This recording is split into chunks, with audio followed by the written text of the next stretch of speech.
It was one of those afternoons where the heat felt deliberate, like it had singled you out personally. The air wasn't moving at all, just hanging there, thick and oppressive. I remember thinking, as I eased off the highway and turned onto the long dirt access road, that something about the day felt off in a way I couldn't quite put into words yet. The kind of uneasy calm that settles in right before someone makes a very bad decision. And sure enough, there she was. Not exactly the person you might be imagining, but close enough for the role. I'll call her Mara Hensley, standing right at the gate to my ranch. She had that stiff, self-important posture people adopt when they believe that a final barrier between order and anarchy.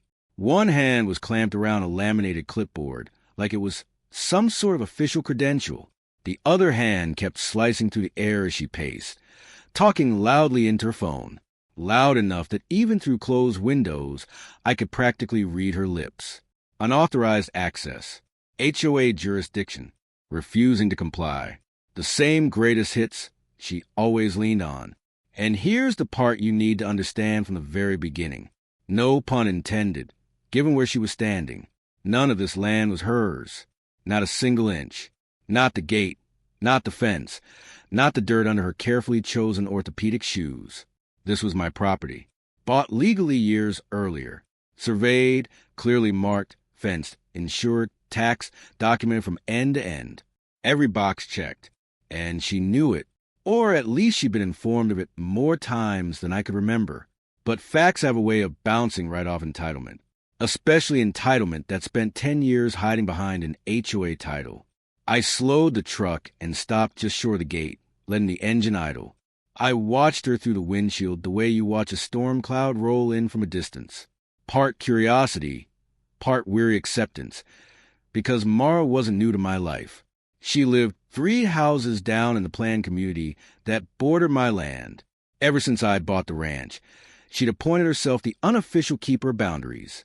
Completely convinced that the Homeowners Association somehow extended past its official map and into my acreage by sheer force of attitude.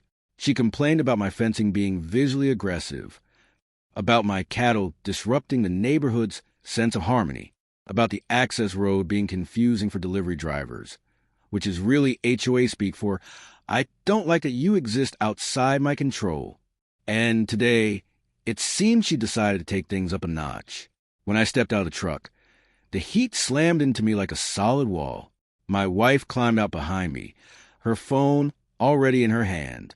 My daughter followed, curious in that very specific teenage way where they can tell something is about to go sideways and don't want to miss it. Mara finally turned and really looked at us. Her eyes went to me first, then to my family, then down to the badge clipped to my belt. For just a split second, maybe half a second, I saw hesitation flicker across her face, but it vanished almost immediately. Doubt is inconvenient for people like her, and she pushed straight through it. "You can't be here," she snapped. Her voice was sharp and practiced, like she'd rehearsed a line in front of a mirror. "This access point is under HOA regulation. I've already contacted law enforcement. You're trespassing." There it was, the magic word, trespassing, delivered with the kind of confidence that makes you wonder if she believed repeating it enough times would somehow make it true, like casting a spell. I remember taking a slow, measured breath. I could feel my daughter watching me. I could sense my wife standing steady beside me. I wanted them to see how this gets handled without yelling, without puffing up your chest. People like Mara thrive on reactions. "Mara," I said calmly, keeping my voice level, "this is private property. My property. You have no authority here. You need to step away from the gate." She laughed, actually laughed, a short, dismissive sound, and she flicked the clipboard in my direction, the papers rustling in the heat. "According to HOA bylaws," she said, stressing every word like she was quoting scripture, "any road that services a community falls under our oversight. Until this is resolved, nobody enters." Then she half turned away from me, angling herself back toward her phone, raising her voice. "Yes, he's still here, refusing to cooperate, claiming ownership. I feel unsafe." Unsafe. That word always gets under my skin, because there she was, blocking access to land she didn't own, calling police on the actual owner, and casted herself as a victim in a situation she'd manufactured from start to finish. As she spoke, I noticed a couple of neighbors down the road lingering, just far enough away to pretend they weren't watching, checking mailboxes, watering plants, the HOA peanut gallery, waiting to see how this would unfold. Mara had a reputation, and not just with me, but with anyone who'd ever challenge her version of the rules. I reached down, unclipped my badge, and held it up where she couldn't avoid seeing it. Mara, I said, listen carefully. You are interfering with my lawful access to my own land. If you continue, you are the one trespassing. Her eyes dropped the badge again and stayed there a moment. I could see the calculation happening in real time, her jaw tightening, her grip on the clipboard shifting. And instead of backing down, she dug in harder, because backing down would mean admitting she'd crossed a line, and people like her would rather step into traffic than do that. I don't care who you think you are, she shot back, her voice rising now, thin and brittle. This community has rules, and you don't get special treatment. That was when the sound of a siren drifted in from somewhere down the road, faint but unmistakable. Mara's posture straightened instantly, like the universe itself had just validated her. She turned toward me with a tight, satisfied smile, the kind that says, "See? I told you so." "Good," she said. "They'll sort this out." What she didn't know, what she couldn't have known in that moment because she was too busy savoring what she thought was her victory, was that this had never really been about a gate or a road or some imaginary HOA boundary. It was about control, about a long simmering resentment that I didn't live under her rules, that I couldn't be fined, warned, or voted into submission. And in her mind, calling the cops wasn't escalation at all.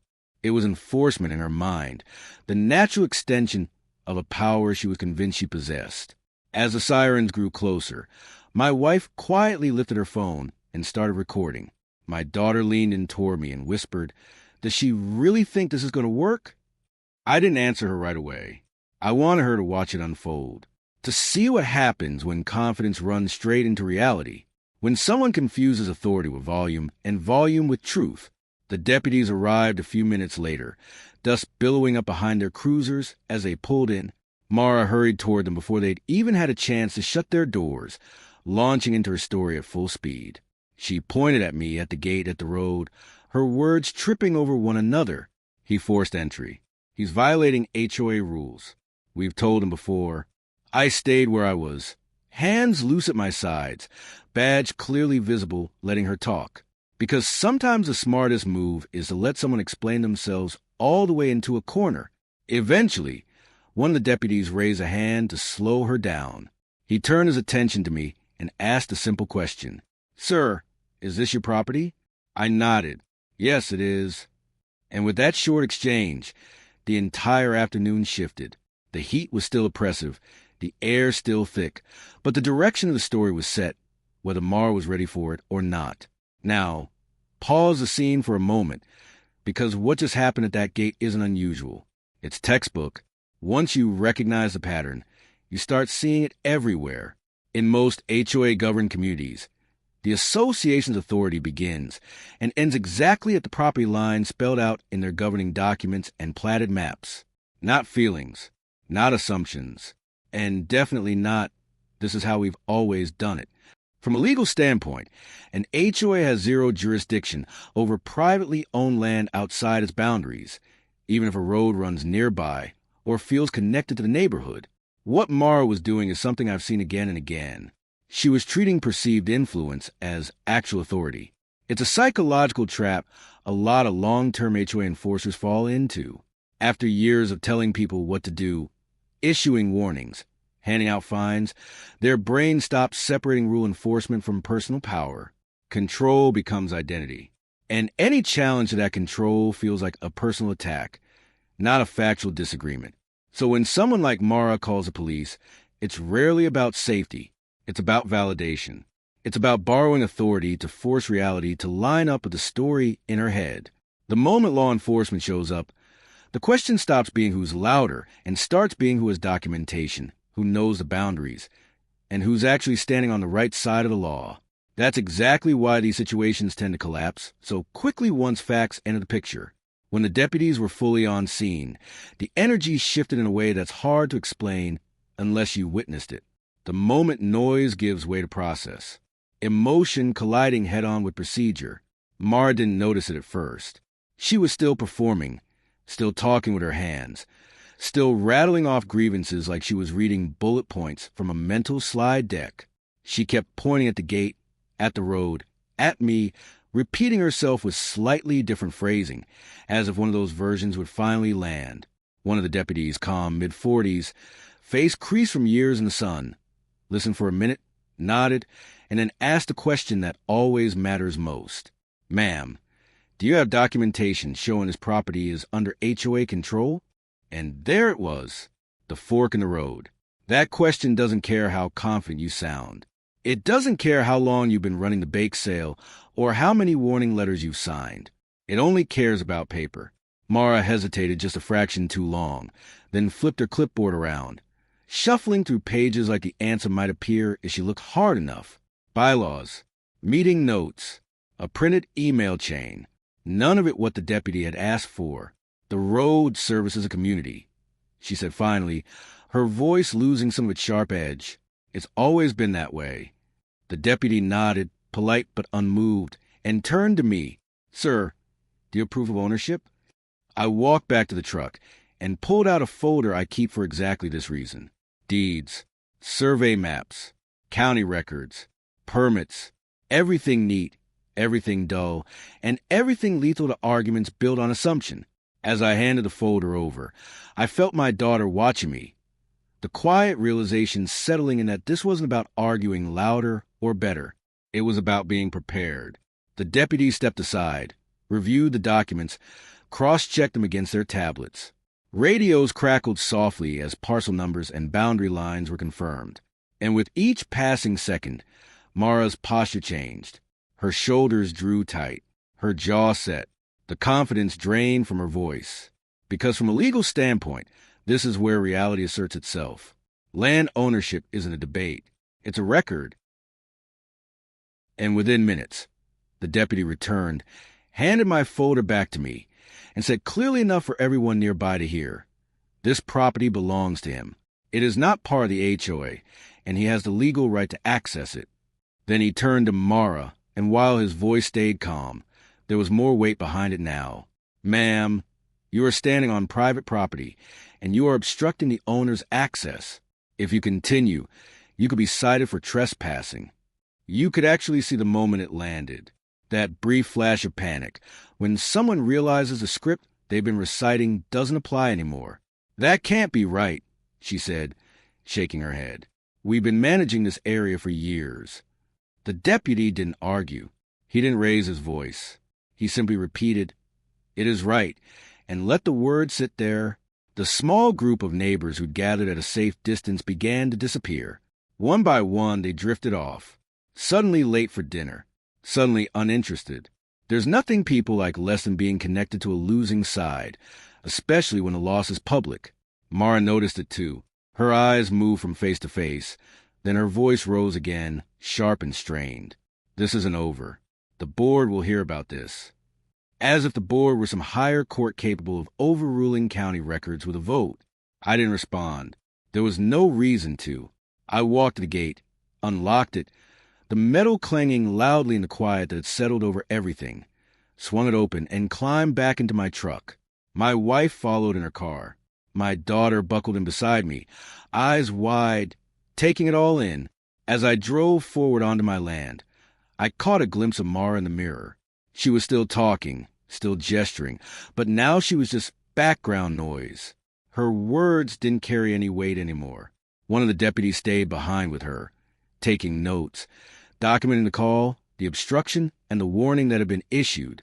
Because when someone interferes with property rights or misuses emergency services, standard procedure means there's a paper trail that follows.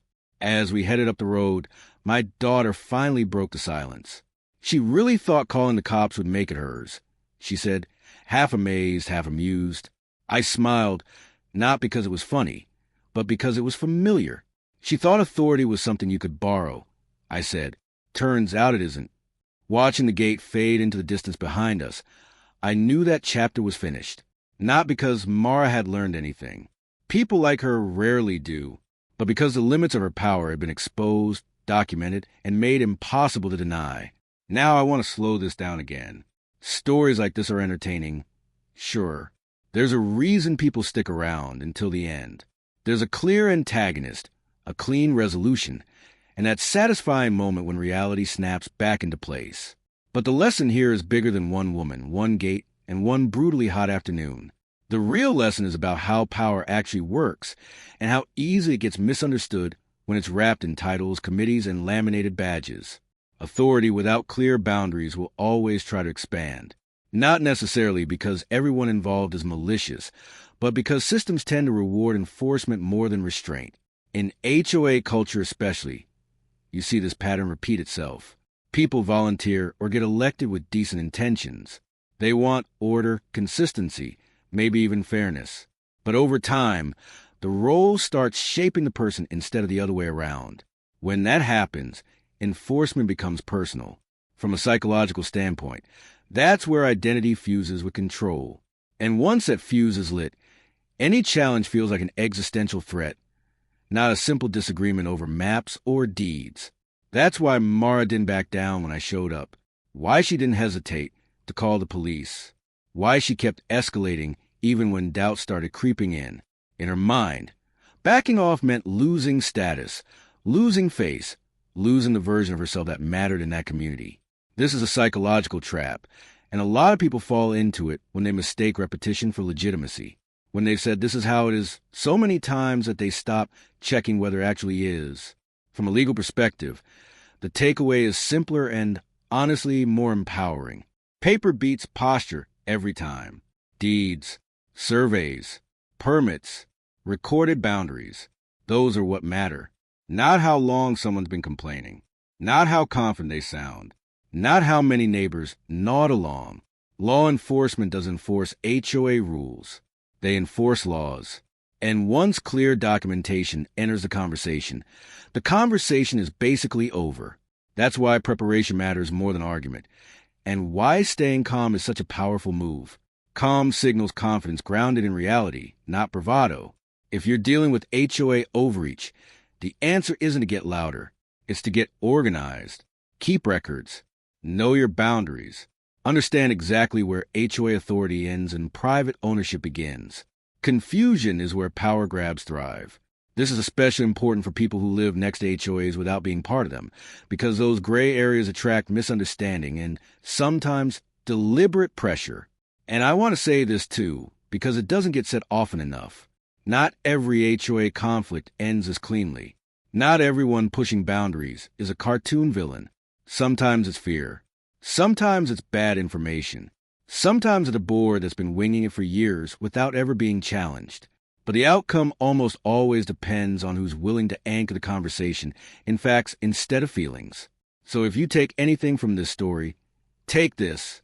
Confidence is loud. Authority is quiet. Ownership doesn't need to shout. The next time someone tells you what you can't do on your own property, pause. Ask for the rule in writing. Ask where the boundary actually is. And remember that the law doesn't run on volume. I'm curious what you think.